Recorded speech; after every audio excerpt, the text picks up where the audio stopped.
नमस्कार, मैं हूं बालकृष्ण थरेजा। आप देख रहे हैं डेली लाइव। आइए शुरुआत करते हैं आज के मुख्य समाचारों से। गांव सैजीपुरा स्थित SBI ग्राहक सेवा केंद्र से लाखों की लूट करने के 3 आरोपियों को पुलिस ने दबोचा। प्रेस कॉन्फ्रेंस में SP प्रीति जैन ने किया खुलासा। भारतीय किसान सभा की बैठक जंक्शन स्थित सर्किट हाउस में आयोजित। बैठक में किसानों की विभिन्न समस्याओं को हल करने पर किया गया विचार विमर्श। जंक्शन स्थित जाट धर्मशाला में भाजपा प्रदेश कार्य समिति की बैठक आयोजित। बैठक में जिले के भाजपा से संबंधित विधायकों सहित पार्टी पदाधिकारियों ने लिया भाग। सड़क किनारे लगे हरे पेड़ काटकर खुर्द-बुर्द करने के आरोपियों के खिलाफ कार्रवाई की मांग। आम आदमी पार्टी कार्यकर्ताओं ने तहसीलदार को सौंपा ज्ञापन। जंक्शन पुलिस ने 18 किलोग्राम पोस्ट सहित एक युवक को किया गिरफ्तार। आरोपी के खिलाफ NDPS एक्ट के तहत दर्ज किया गया मामला। सीनियर सिटीजन की स्वास्थ्य जांच को लेकर विधिक सेवा प्राधिकरण ने टाउन स्थित वृद्धाश्रम में करवाया आयुर्वेदिक चिकित्सा शिविर का आयोजन। और अब समाचार विस्तार से। सदर पुलिस थाना क्षेत्र के गांव सैजीपुरा स्थित SBI ग्राहक सेवा केंद्र में करीब 15 दिन पहले 3 नकाबपोशों द्वारा हथियारों की नोक पर की गई 9 लाख रुपए की लूट की वारदात का पुलिस ने मंगलवार को खुलासा कर दिया। मंगलवार को पुलिस अधीक्षक श्रीमती प्रीति जैन ने प्रेस कॉन्फ्रेंस आयोजित कर आरोपियों की गिरफ्तारी बारे जानकारी दी। सदर पुलिस थाना क्षेत्र के गांव सैजीपुरा स्थित SBI ग्राहक सेवा केंद्र में करीब 15 दिन पहले 3 नकाबपोश लोगों की ओर से हथियारों की नोक पर की गई 9 लाख रुपए की अधिक की लूट की वारदात का पुलिस ने मंगलवार को खुलासा कर दिया। इस मामले में पुलिस ने सोमवार रात तीनों लुटेरों को बापरदा गिरफ्तार किया। लूट की इस वारदात की खास बात यह रही कि पहचान उजागर न हो, इसके लिए लुटेरों ने पूरी तैयारी के साथ लूट की वारदात को अंजाम दिया था। लेकिन वारदात स्थल पर छुटी लोवर पुलिस को लुटेरों तक पहुँचाने में मददगार साबित हुई और सदर पुलिस ने एक पखवाड़े में ही इस वारदात को ट्रेस करते हुए तीनों लुटेरों को दबोच लिया। इस संदर्भ में आज जंक्शन में प्रेस कॉन्फ्रेंस आयोजित कर पुलिस अधीक्षक श्रीमती प्रीति जैन ने विस्तार से जानकारी दी। उन्होंने मामले का खुलासा करते हुए बताया कि लूट की वारदात को भीमसेन उर्फ भीम कलवानिया पुत्र मोमन राम जाट निवासी वार्ड नंबर 25 लालगढ़ जाटान, सोनम उर्फ सोनू घुरटा पुत्र रामचंद्र सुथार निवासी वार्ड 23 लालगढ़ जाटान व राजेश कुमार उर्फ राजेश शेरेवाला पुत्र महावीर प्रसाद मेघवाल निवासी शेरेवाला PS भाववाला फाजिलका पंजाब की ओर से घटना को अंजाम दिया गया था। इन तीनों को गिरफ्तार कर लिया गया। इन्हें बापरदा रखा गया। तीनों की शिनाख्त परेड करवाई जाएगी। भीमसेन उर्फ भीम को लालगढ़ जाटान के पास रूही धर्म सिंह वाला से, जबकि सोनम उर्फ सोनू व राजेश शेरवाला को लुधियाना से दस्तयाब कर बारपर्दा गिरफ्तार किया गया। SP जैन ने बताया कि वारदात को अंजाम देने से पहले तीनों आरोपी श्रीगंगानगर जिले के लालगढ़ जाटान में एकत्रित हुए थे। लालगढ़ जाटान में ही अपने मोबाइल फोन छोड़कर बिना नंबरी बाइक पर सवार होकर ग्रामीण क्षेत्रों के उन रास्तों के जरिए गाँव सैजीपुरा पहुँचे जिन मार्गों पर CCTV कैमरे नहीं लगे हुए। उन्हीं मार्गों से वे घटनास्थल तक पहुँचे और उन्हीं मार्गों से वापस भाग गए। साथ ही वारदात के बाद शहर से बाहर टूटे फूटे मकानों में रहते रहे ताकि किसी को उन पर शक न हो। SP ने बताया कि आरोपियों ने हथियारों की नोक पर नकदी, सोने की चैन, DVR लूट कर ले जाना स्वीकार किया है। आरोपियों ने पहचान उजागर न हो, इसके लिए घटनास्थल पर किसी भी मोबाइल फोन का इस्तेमाल नहीं किया। अपनी पहचान छुपाने के लिए तीनों लुटेरों ने चेहरों को पूरी तरह से मास्क व साफा से ढका हुआ था। आरोपियों ने वारदात में प्रयुक्त बाइक किसी से सेकंड हैंड खरीदना बताया। इसकी पुलिस तस्दीक करवा रही है। उन्होंने कहा कि बाइक की चोरी की होने की भी संभावना से इनकार नहीं किया जा सकता। SP प्रीति जैन ने बताया कि आरोपियों का आपराधिक रिकॉर्ड खंगाला गया तो पता चला कि भीमसेन उर्फ भीम कलवानिया के खिलाफ पूर्व में सादुल शहर में काकड़िया परिवार पर फिरौती के लिए फायरिंग का मामला दर्ज है। उसके खिलाफ न्यायालय में चालान हो चुका है। इस मामले में वह कुछ समय पहले ही जमानत पर बाहर आया था। जबकि दूसरे आरोपी सोनम उर्फ सोनू घुरटा के खिलाफ पीलीबंगा थाना में जानलेवा हमले करने का प्रकरण दर्ज है। इसमें वह वांछित है। SP ने कहा कि पुलिस टीम के विशेष प्रयास के चलते इस घटना का जल्द पर्दाफाश करने में कामयाबी हाथ लगी। SP ने बताया कि आरोपियों से पूछताछ जारी है। इनसे लूट रकम, सोने की चैन, DVR आदि की बरामदगी के प्रयास किए जा रहे हैं। साथ ही यह पता लगाने का भी प्रयास किया जा रहा है कि इनके साथ और कौन कौन लोग जुड़े हुए हैं। 7 जून 2021 को सदर थाना क्षेत्र के सहजीपुरा गांव में जो SBI का ग्राहक सेवा केंद्र है उसमें लूट की वारदात हुई, जिसमें 3 लड़कों द्वारा नकाबपोश जो 3 लोग थे उनके द्वारा लगभग ये बताया गया कि 9 लाख रुपए, सोने की चेन और कुछ और चीज़ें जो है वहाँ से लूट कर ले गए। हथियार की नोक पे उनके द्वारा इस वारदात को अंजाम दिया गया और जो ग्राहक सेवा केंद्र का कर्मचारी था उसको चोट भी कारित की गई। घटना के तुरंत बाद घटना की गंभीरता को देखते हुए पुलिस टीम का गठन किया गया, जिसका नेतृत्व प्रशांत कौशिक CO हनुमानगढ़ के नेतृत्व में टीम बनाई गई। SHO सदर श्रीमान सिंह, लखवीर सिंह सब इंस्पेक्टर, शाह रसूल, सुरेंद्र, वाहिगुरु और चिरंजी लाल मीना हेड कांस्टेबल और अन्य की टीम ने संयुक्त रूप से प्रयास करते हुए काफ़ी अथक प्रयास से मुलजिमानों को चिन्हित करने में सफलता प्राप्त की और इसके परिणाम स्वरूप कल रात को हम 3 मुलजिमों को अरेस्ट करने में सफल हुए, जिन्होंने कि इस घटना की वारदात को अंजाम देना स्वीकार किया है। ये 3 मुलजिमें भीमसेन, जो कि लालगढ़ जाटान श्री गंगानगर जिले का रहने वाला है, 21 वर्ष का है। सोनम और सोनू भरोटा, जो कि स्वयं भी लालगढ़ जाटान एरिया का रहने वाला है, और एक पंजाब के फाजिलका में भाववाला थाना पड़ता है, वहाँ का रहने वाला राजेश उर्फ राजेश शेरेवाला। इन तीनों ने मिलकर इस वारदात को अंजाम दिया, इन्होंने स्वीकार किया है। और इनमें से जो 2 व्यक्ति हैं, भीमसेन और सोनू, इनके खिलाफ पूर्व में भी मुकदमे दर्ज हैं, जिसमें उन्होंने हथियार का प्रयोग किया और हथियार के प्रयोग के आधार पर व्यक्ति को चोट कारित करने की कोशिश की। पुलिस टीम ने विशेष प्रयास किया और बहुत अच्छा प्रयास किया, जितनी जल्दी हम घटना का पर्दाफाश करने में सफल रहे। आने वाले समय में और अनुसंधान के द्वारा और इनसे कौन लोग जुड़े हुए हैं या इन्होंने किस प्रकार से जो लूट का पैसा लेके गए वो कहाँ छुपाया, किस प्रकार से किया, उसको अनुसंधान के द्वारा स्पष्ट किया गया। बरामदगी के अभी हम खुद कल रात को इनको अरेस्ट करने में सफल हुए, इनसे पूछताछ की जा रही है। बापर्दा हमने गिरफ्तार किया है ताकि मुलजिम की शनाख्ती भी करवाई जा सके और आने वाले समय में जिस प्रकार से इन्होंने घटना को अंजाम दिया, ये सीसीटीवी फुटेज या जो मेन रास्ते हैं उनको छोड़ा ताकि कहीं भी सीसीटीवी फुटेज में कैद नहीं हो। इन्होंने विशेष रूप से जो ध्यान देने की बात है कि ये अपने मोबाइल का पूरी घटना के दौरान इन्होंने कहीं उपयोग नहीं किया, अपने मोबाइल को अपने घर पर छोड़ के आए ताकि घटना में कहीं भी ट्रेस नहीं हो सके और किसी रास्ते पर कहीं किसी कैमरे में ना आए, उससे बचने का भी पूरा प्रयास किया और गाँवों के अंदरूनी रास्तों का उपयोग करते हुए घटनास्थल तक पहुँचे हैं।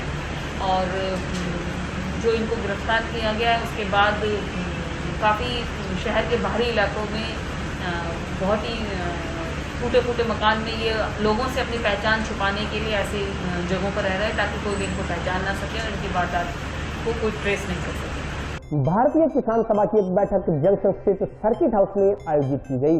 बैठक में किसानों की विभिन्न समस्याओं के समाधान को लेकर रणनीति तैयार की गई।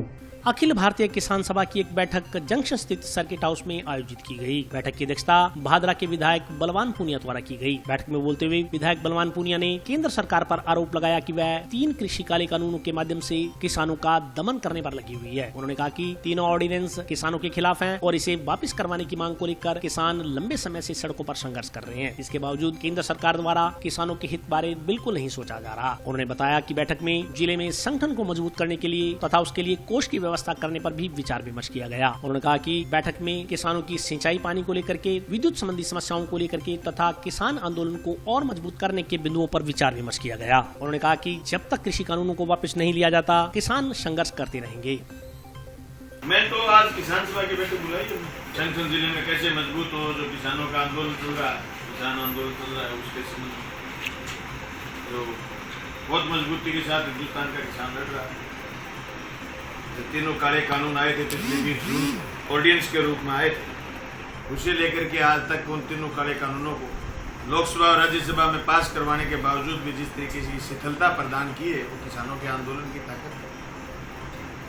किसान समझ रहा है जिस तरीके से पेट्रोल डीजल के भाव को लेकर के केंद्र की सरकार बयान कर देती है कि साहब कंपनी जाने, किसान समझता है अगर ये जमीन इन तीनों ये कानून लागू हुए तो जमीन कंपनियों के हवाले हो जाएगा, खेती कंपनियों के हवाले हो जाएगी, क्योंकि जो प्रोडक्ट है वो कंपनियों के हवाले हो जाए। जब हम सरकारों से मांग करेंगे कि साहब हमारी ये समस्या है तो कहेंगे कंपनी जाए। इसलिए किसान मजबूती से लड़ रहा है। बहुत ही मजबूती इसलिए प्रतीत हो रही है कि 6 महीने पहले पंजाब के किसान ने, हरियाणा के किसान ने ये कह दिया था कि हम राशन लेके आए। तो खुद राजस्थान की विधानसभा में पिछले अगस्त सितंबर में जब विधानसभा चली, इन तीनों कानूनों को ओवरलैप करने के लिए राजस्थान की सरकार 3 कानून लेकर के आए। उस डिबेट में मैंने ये बात कही थी, हालांकि उस समय तक आंदोलन इतना मजबूत नहीं हुआ था, पंजाब में धीरे धीरे उठ रहा था। हम महसूस कर रहे थे, हम जानते हैं किसान की रवायत, हम जानते हैं किसान के आंदोलनों की समझ के दरमियान हमने राजस्थान की विधानसभा में बात कही कि किसान खड़े होंगे रड़क पार। आज अखिल भारतीय किसान सभा ने किसानों के कृषि कानून के खिलाफ जो आंदोलन चल रहे उसको लेकर के, किसान सभा की सदस्यता को लेकर के, आज संगठन और फंड कलेक्शन के अभियान को लेकर के, जिले में संगठन को मजबूत करने की बात को लेकर बैठक रखी है।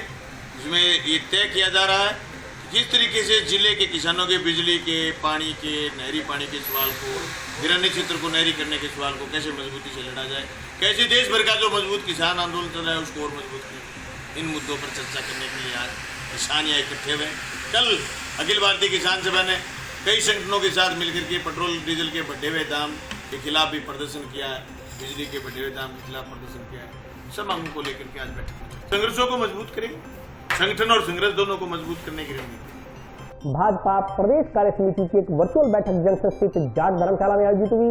बैठक में जिले के भाजपा से संबंधित विधायकों सहित पार्टी पदाधिकारियों ने भाग लिया।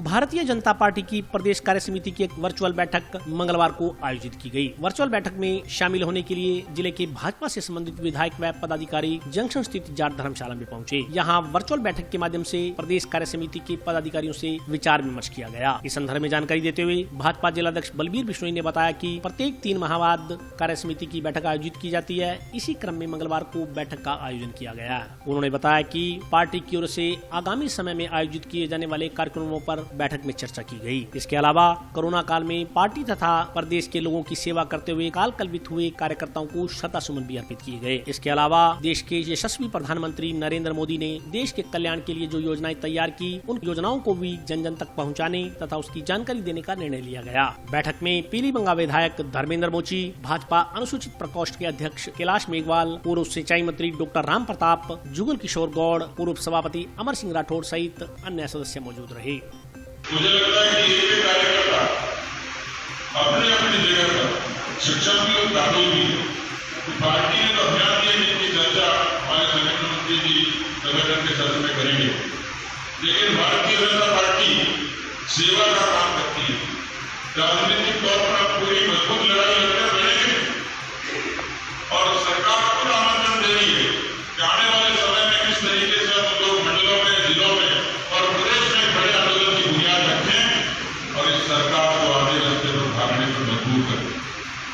आज भारतीय जनता पार्टी प्रदेश की सेमी वर्चुअल प्रदेश कार्य समिति की बैठक है और हमारे संगठन में हर 3 माह बाद, चाहे प्रदेश हो, चाहे जिला हो, चाहे मंडल हो, चाहे राष्ट्रीय स्तर पर कार्य समिति की बैठक होती है। उसी बैठक के दौरान आज प्रदेश कार्य समिति की सेमी वर्चुअल बैठक है। इसमें प्रदेश के सारे जिले जुड़े हैं और अपने जिले से भी यहाँ के विधायक, पार्टी के मेन पदाधिकारी, पार्टी के बड़े नेता और कार्यकर्ता हम सब इस बैठक से जुड़े हैं।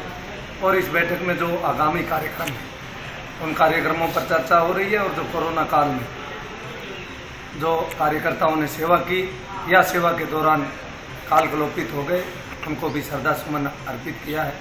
और जो 7 साल में हमारे देश के यशस्वी प्रधानमंत्री जी ने जो इस देश के लिए किया है उसको भी जन जन तक पहुंचाने का आज हमारे प्रदेश अध्यक्ष जी ने आह्वान किया है कि संगठन के लोग इस बात को नीचे तक लेकर जाए।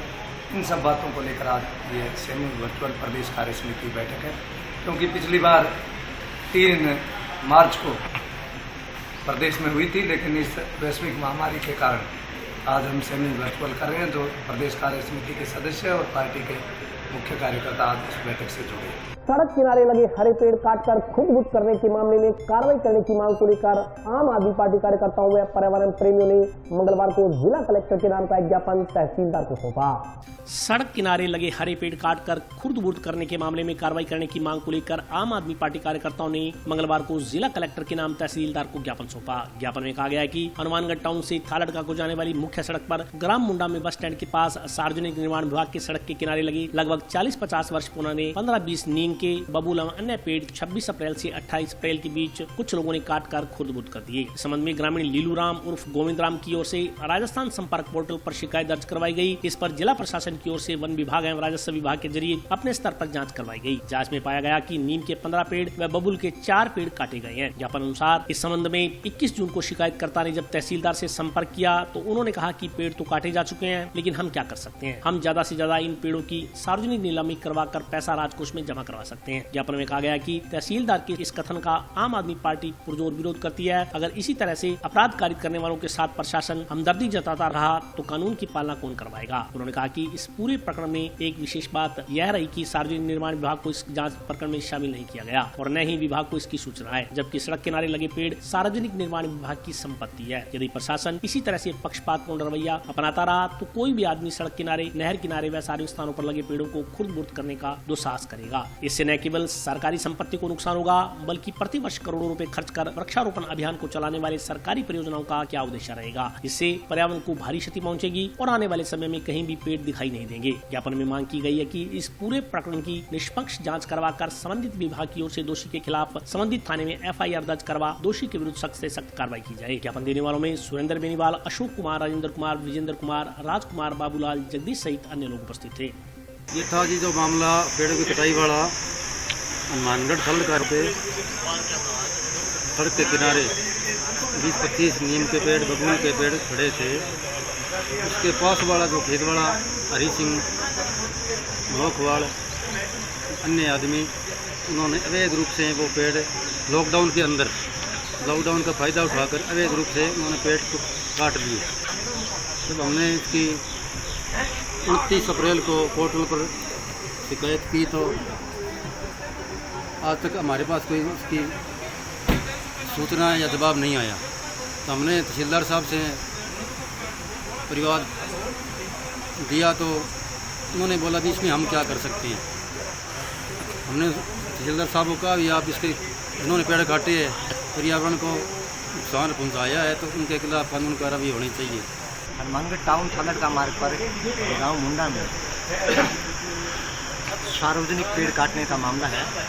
26 अप्रैल से 28 अप्रैल के बीच की घटना है और लगभग 20-22 पेड़ जो है वो काटे गए हैं, जिसमें से नीम, बबूल और खेजड़ी के पेड़ हैं। प्रशासन के पास 2 में ये सूचना है, लेकिन प्रशासन ने अभी तक कोई विशेष इस पर कार्रवाई नहीं की। इस संबंध में शिकायतकर्ता जब कल तहसीलदार से मिले थे तो उनका ये कहना था साहब पेड़ तो कर चुके हैं, हम क्या कर सकते हैं, ज़्यादा से ज़्यादा इन पेड़ों में नीलामी करके और जो है वो पैसा राजकोष में जमा करवा देंगे। ये एक तरीके से अप्रत्यक्ष रूप से जिसने अपराध किया है उसको फेवर करना है, अपराध करने वाला का फेवर करना है। इस हिसाब से तहसीलदार साहब के कथन के हिसाब से ये अपराध नहीं है। हम आम आदमी पार्टी जो है हनुमानगढ़ जिला तहसीलदार साहब के इस कथन का जम करके जो विरोध करती है, सख्त आलोचना करती है इसकी। तहसीलदार एक कार्यपालक मजिस्ट्रेट होते हुए कैसे कह सकता है साहब हम क्या कर सकते हैं। हरे पेड़ काटना कानूनी जुर्म है, चाहे तो 1 एक्ट इसके खिलाफ FIR दर्ज हो, चाहे PWD करवाए, चाहे टेनेंसी एक्ट में जो है वो FIR दर्ज हो। FIR दर्ज होने के बाद इसकी जांच करवा के और संबंधित विभाग के द्वारा जो है वो इस पर कार्रवाई की जाए। जब तक दोषी के खिलाफ कार्रवाई नहीं होगी तब तक इस समस्या का समाधान नहीं है। जंक्शन पुलिस ने बीती रात नाकाबंदी के दौरान एक बाइक सवार युवक के कब्जे से 18 किलोग्राम डोडा पोस्ट बरामद किया है। आरोपी के खिलाफ NDPS एक्ट के तहत मामला दर्ज किया गया है। जंक्शन पुलिस ने बीती रात नाकाबंदी के दौरान बाइक सवार युवक के कब्जे से 18 किलोग्राम डोडा पोस्ट बरामद किया है। पुलिस ने आरोपी को गिरफ्तार कर बाइक जब्त कर ली। पकड़ा गया आरोपी गांव चिश्तिया का निवासी है। जंक्शन थाना प्रभारी नरेश गैरा ने बताया कि मादक पदार्थों में नशे के खिलाफ विशेष ऑपरेशन प्रहार चलाया जा रहा है। अभियान के दौरान सोमवार रात थाना की उप निरीक्षक विशु वर्मा के नेतृत्व में पुलिस टीम गश्त कर रही थी। गश्त के दौरान पुलिस टीम ने मध्य रात्रि गाँव रोड़ावाली से जोड़किया की तरफ जाने वाली रोड पर रोही रोड़ावाली में नाकाबंदी शुरू की। नाकाबंदी के दौरान एक बाइक सवार को रुकवा कर तलाशी ली तो उसके पास से 18 किलोग्राम डोडा पोस्ट बरामद हुआ। डोडा पोस्ट में बाइक जब्त कर मौके से सुभाष चंद्र पुत्र ओम प्रकाश निवासी वार्ड नंबर 12 गांव चिश्तिया को गिरफ्तार कर लिया गया। आरोपी के खिलाफ NDPS एक्ट के तहत मामला दर्ज किया गया है। श्रीमान आई साहब और SP साहब द्वारा ऑपरेशन प्रहार, ऑपरेशन संजीवनी चलाया जा रहा है, जिसी के तहत पुलिस थाना हनुमानगढ़ जंक्शन से SI विशु वर्मा में टीम द्वारा रात्रि गश्त और नाकाबंदी के दौरान एक व्यक्ति को 18 किलो पोस्ट में मोटरसाइकिल सहित जब्त कर गिरफ्तार किया गया है, जिस पर प्रकरण दर्ज करके अग्रिम अनुसंधान लीलादर्जी सब इंस्पेक्टर द्वारा किया जाएगा। हाँ, ये रोड़ावाली जोड़कियाँ जो रोड है उस एरिया में की गई। और अभी वक्त ब्रेक का, हाजिर होता हूँ छोटे से।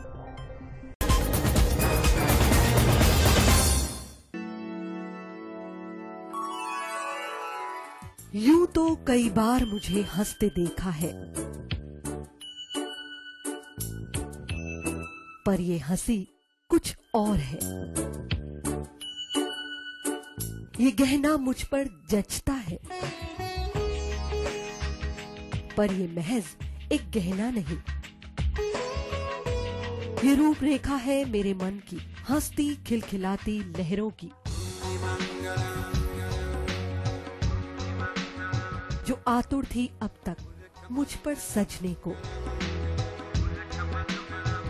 इसलिए ये गहना ही मेरा सच्चा श्रृंगार है, श्रृंगार है, श्रृंगार है।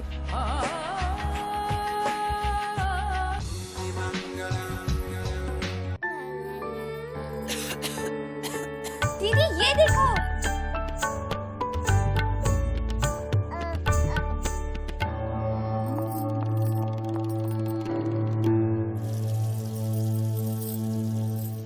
नोवेल कोरोना वायरस बीमारी को फैलने से रोका जा सकता है। खांसी और छींक के बाद और बच्चे को छूने से पहले अपने हाथों को साबुन से धोकर इसे फैलने से रोक सकते हैं। वो डॉक्टर साहब हैं? भाई साहब, खांसी और बुखार था, सोचा चेक करवा लूं।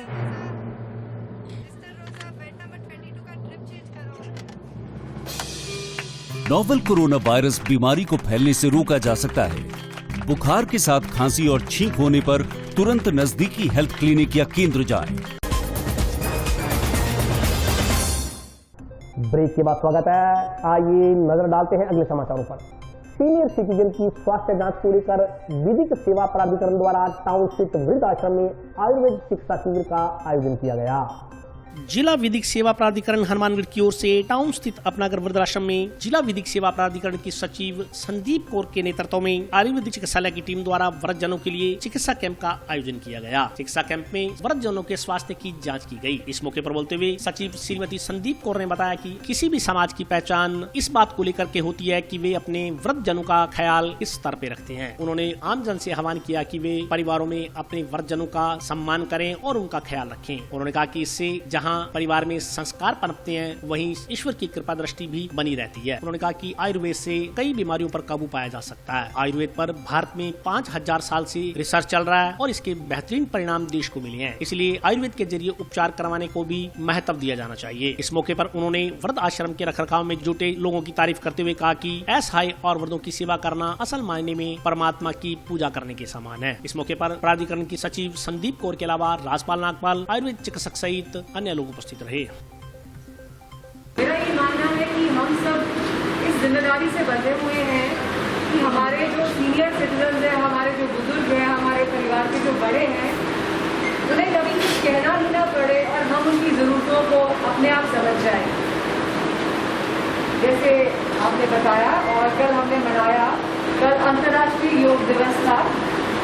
योग भी आयुर्वेद की 5000 साल पुरानी जो परंपरा है उसी का एक हिस्सा है। हम ये चाहते हैं कि जो लोग हमारे हनुमानगढ़ जिले के रहने वाले हैं वो आयुर्वेद पद्धति की जो महानता है, इसकी अहमियत है, उसको समझे। इसी वजह से जो आज का शिविर, इसके पीछे आयोजन करवाने के लिए हमारी यही मंशा, यही मकसद, यही उद्देश्य था कि हमारे जो सीनियर सिटीजन हैं उनकी जिम्मेदारियों के प्रति हमारी जो नेक्स्ट जनरेशन है उसका ध्यान जाए और वो उसकी अहमियत को समझे, और इसके साथ साथ आयुर्वेद पद्धति जो हमारी अपनी है, जो 5000 साल पुरानी परंपरा का हिस्सा है, इसको समझे। जैसे मैंने अभी आपसे बात पहले भी करी है कि किसी भी सिविलाइज सोसाइटी की किसी बात की पहचान होती है कि हम अपने सीनियर सिटीजन्स का ख्याल रखें, उनको ड्यू रिस्पेक्ट दें, और इसी मकसद के तहत ही आज का ये आयुर्वेद का कैंप यहाँ ऑर्गेनाइज कराया है।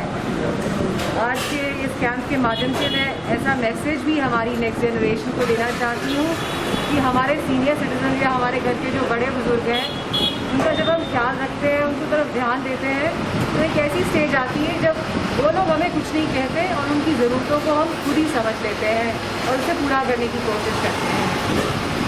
कल इंटरनेशनल योगा डे था और आयुर्वेद की जो 5000 साल पुरानी परंपरा है, योग उसी का हिस्सा है। तो इस बात को पॉपुलराइज करने के लिए हनुमानगढ़ जिले के लोग खास निवेदन है आयुर्वेदिक पद्धति को भी उतना ही महत्व दें जितना वो एलोपैथिक ट्रीटमेंट और बाकी पद्धति को देते हैं, क्योंकि ये हम 5000 साल से इसको प्रैक्टिस कर रहे हैं, इसके हमने रिजल्ट्स देखे हैं और फ़ायदा दिया है। यहाँ की व्यवस्था मुझे तो अभी तक बहुत अच्छी लगी है। ये इनका जो स्टाफ है, ये मैनेजमेंट है, ये बड़ा सिंसियरली काम कर रहे हैं और बुजुर्ग और सीनियर सिटीजन जिनसे मेरी बातें हुई हैं उन्होंने अभी तक संतोषजनक उनके साथ व्यवहार और उनका ख्याल रखने के बारे में अच्छी बातें ही बताई। आज अपना घर वृद्धाश्रम हनुमानगढ़ टाउन में जिला विधिक सेवा प्राधिकरण से मैडम संदीप कौर जी आए, उनके साथ आयुर्वेदिक हॉस्पिटल की टीम यहाँ पर आई है और इन सभी बुजुर्गों के यहाँ पर स्वास्थ्य लाभ के लिए उनकी जाँच की, उनको दवाइयाँ वितरित की। अपना घर वृद्धाश्रम की तरफ धन्यवाद देते हैं कि उन्होंने इतना समय निकाला बुजुर्गों की भी आगे देखभाल कर रहे हैं। पहले भी मैडम यहाँ विजिट करते रहे हैं और हमें सुझाव देते रहे हैं और हमारी पूरी कोशिश रहती है कि उनके सुझावों के अनुसार हम लोग यहाँ पे परिवर्तन करते रहें, चीज़ों में सुधार करते हैं। ये पूरे शहर का, पूरे समाज का, सबका ये एक साझी जगह है, सभी के लिए उसकी रिस्पॉन्सिबिलिटी भी बराबर ही बनती है। तो जो भी हमारे पास सुझाव आते हैं हमारी कोशिश रहती है कि उनको हम सहेज से स्वीकार करें और उसके अनुसार यहाँ पर अधिक से अधिक सुविधाएं दें, उसी के लिए हम लोग प्रयास करें। टाउन स्थित वार्ड नंबर 33 में एफसीआई रोड पर मंगलवार को जलदाय विभाग द्वारा नहरी पेयजल के लिए 8 इंची पाइप डालने का कार्य आरंभ किया गया। टाउन के वार्ड नंबर 33 एफसीआई रोड पर मंगलवार को जलदाय विभाग द्वारा मीठे पानी की 8 इंची पाइपलाइन डालने का कार्य प्रारंभ किया गया। इस मौके पर वार्ड पार्षद ने बताया कि वार्ड में पहले पेयजल के लिए 4 इंची पाइप डाली हुई थी, जिससे कुएं का खारा पानी घरों में सप्लाई होता था। कुएं के खारे पानी में शोरा होने की वजह से गंभीर बीमारियां फैलने की आशंका हमेशा बनी रहती थी। इस समस्या को समझते हुए विधायक चौधरी विनोद कुमार ने वार्ड नंबर 33 में 500 मीटर लंबी व 8 इंच चौड़ाई की पानी की पाइप को वाटर वर्क्स की टंकी के साथ जोड़ दिया। अब यहाँ के बाशिंदों को नहर का शुद्ध पानी उपलब्ध हो सकेगा। वार्ड पार्षद ने बताया कि इस पाइपलाइन पर लगभग 8,50,000 रुपए का खर्च होगा, जिससे वार्डवासियों को शुद्ध और अच्छा पानी पीने को मिलेगा। इस मौके पर वार्डवासी मौजूद रहे। हमारे वार्ड में पानी की काफी समस्या चल रही थी।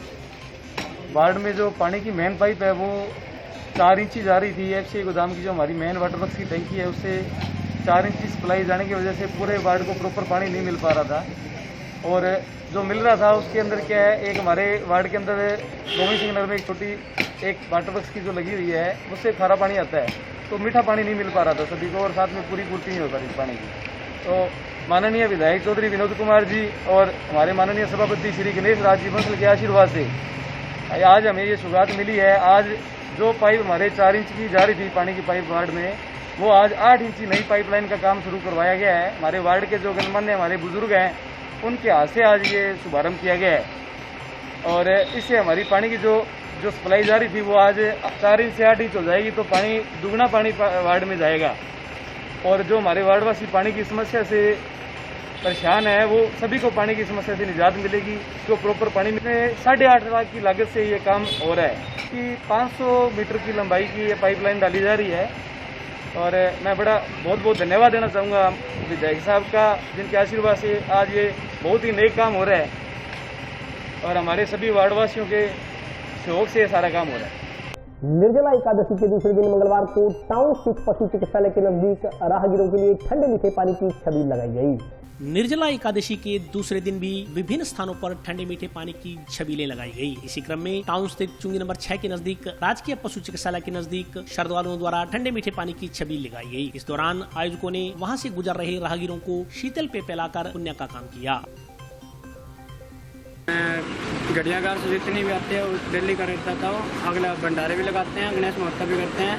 अभी बाबा का पूरा शौक है, ये हमारी गौ माता की तरफ से हम लगाए जाते हैं। ये गौ माता के जो अत्याचार करते हैं इनको दूर हटाएंगे और बाबा पूरी इनों के ऊपर अत्याचार इनों से दूर कराएंगे। महीने से ऊपर हो गया भाई साहब। हाँ, वहाँ थेड़ी फतेहगढ़ मोड़ से यहाँ पर सालासर रोड और भद्रकाली और सुरतगढ़ सहयोग हमारे मेडिकल कॉलोनी में मिलता है, बाकी कोई नहीं देता। कहा जाता है कभी 15,000 आता है, ऐसे मन जाते हैं गाड़ी।